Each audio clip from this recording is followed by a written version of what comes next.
Hello வணக்கம், இது உங்கள் சிவி ஜோன். ஸோ லைவில் பார்த்தீங்கன்னா ஒரு சண்டை, அதாவது சண்டை முடிஞ்சு மன்னிப்பு கேட்குறாங்க. வியானா வந்து ஏதோ ஒரு வார்த்தையை வந்து சொல்லி திட்டாங்க போல இருக்குது நம்ம துஷாரை வந்துட்டு அதுக்கு வந்து டென்ஷனாக இருப்பார் போல இருக்குது. இப்போ வந்துட்டு அந்த பாத்ரூம் சைடான ஒரு இடம் இருக்கும் பாருங்க, அந்த ஏரியாவில் வந்துட்டு நம்ம வியானா வந்துட்டு துஷார்கிட்ட மன்னிப்பு கேட்குறாங்க. தயவு செஞ்சு மன்னிச்சிரு, அந்த ஹீட் ஆஃப் த மூமெண்ட்டை சொல்லிவிட்டு இனிமேல் நான் சொல்ல மாட்டேன்னும் போது அவர் அந்த வார்த்தையை சொல்ல வராரு.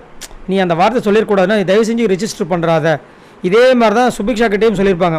சுபிக்ஷா வந்து ஏன் அந்த மாதிரி பேசுகிறா, தப்பு இல்லையா, அவங்களும் கஷ்டப்பட்டு தானே வந்து சமைக்கிறாங்க அப்படின்னு சொல்லும்போது இல்லை நீ என்னை வந்து தப்பாக வந்து கேமரா முன்னாடி ரிஜிஸ்டர் பண்ணுற மாதிரி இருக்குன்னு சொல்லியிருப்பாங்க. ஸோ இவங்களுக்கு பார்த்தீங்கன்னா மைண்டு ஃபுல்லாக அவங்கள பற்றி தப்பாக ஒரு வார்த்தை கூட ரிஜிஸ்டர் ஆகிடக்கூடாதுன்ற ஒரு கேம்லேயே விளையாண்டுட்டு இருக்காங்க.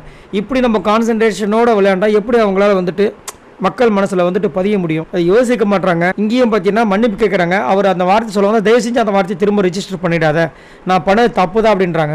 அதுக்கு அவர் என்ன சொல்கிறாருன்னா, இல்லைம்மா நான் எதுக்காக சொல்கிறேன்னா, இன்றைக்கி என்ன நீ சொல்லிட்டேன், நாளைக்கு வேறு யாராவது சொல்லிட்டேன்னா என்ன பண்ணுறேன், அதுக்காக தான் நான் சொல்ல வரேன்னா, இல்லை புரியுது எனக்கு அப்படின்னு சொல்லிட்டு அதுக்கும் வந்து டென்ஷன் வராங்க. அதுக்கப்புறம் அவரும் புரிஞ்சுக்கிட்டார், இந்த பொண்ணுக்கிட்ட பேசுறது வேஸ்ட்டு.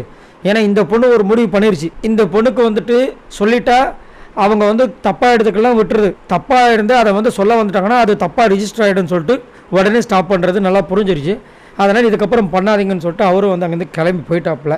ஸோ ரொம்ப மொக்கையாக போயிட்டுருக்கு. அதாவது வைல்ட் கார்டு என்ட்ரி வந்ததுக்கப்புறமா கொஞ்சம் சூடாக போக ஆரம்பிச்சிது. அதுக்கப்புறம் இன்றைக்கி 3 பேர் வந்துட்டு வந்திருக்காங்க பிக் பாஸ் வீட்டுக்கு.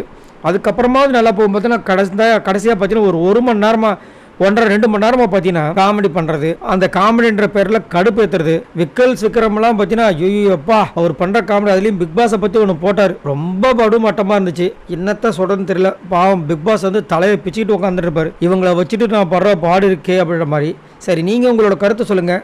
வியானா ஒரு கேம் விளாட்றாங்க, அந்த கேமில் பார்த்தீங்கன்னா அவங்கள பற்றி எந்த ஒரு வார்த்தையும் தப்பாக ரிஜிஸ்டர் ஆகக்கூடாது அப்படின்னு அப்படியே பொத்தி பாதுகாக்கிறாங்க அவங்களோட கேரக்டரை. இது கரெக்டுன்னு நினைக்கிறீங்களா, இல்லை அவங்க சொல்கிறத வந்து தப்பு தாங்க, என்னை மன்னிச்சிருங்க, நான் இனிமேல் சொல்ல மாட்டேன்னு அக்செப்ட் பண்ணுற மைண்ட் ஏன் வரமாட்டுது? மறக்காம கீழே கமெண்ட்ஸ் பண்ணுங்கள். பாய் நண்பர்களே.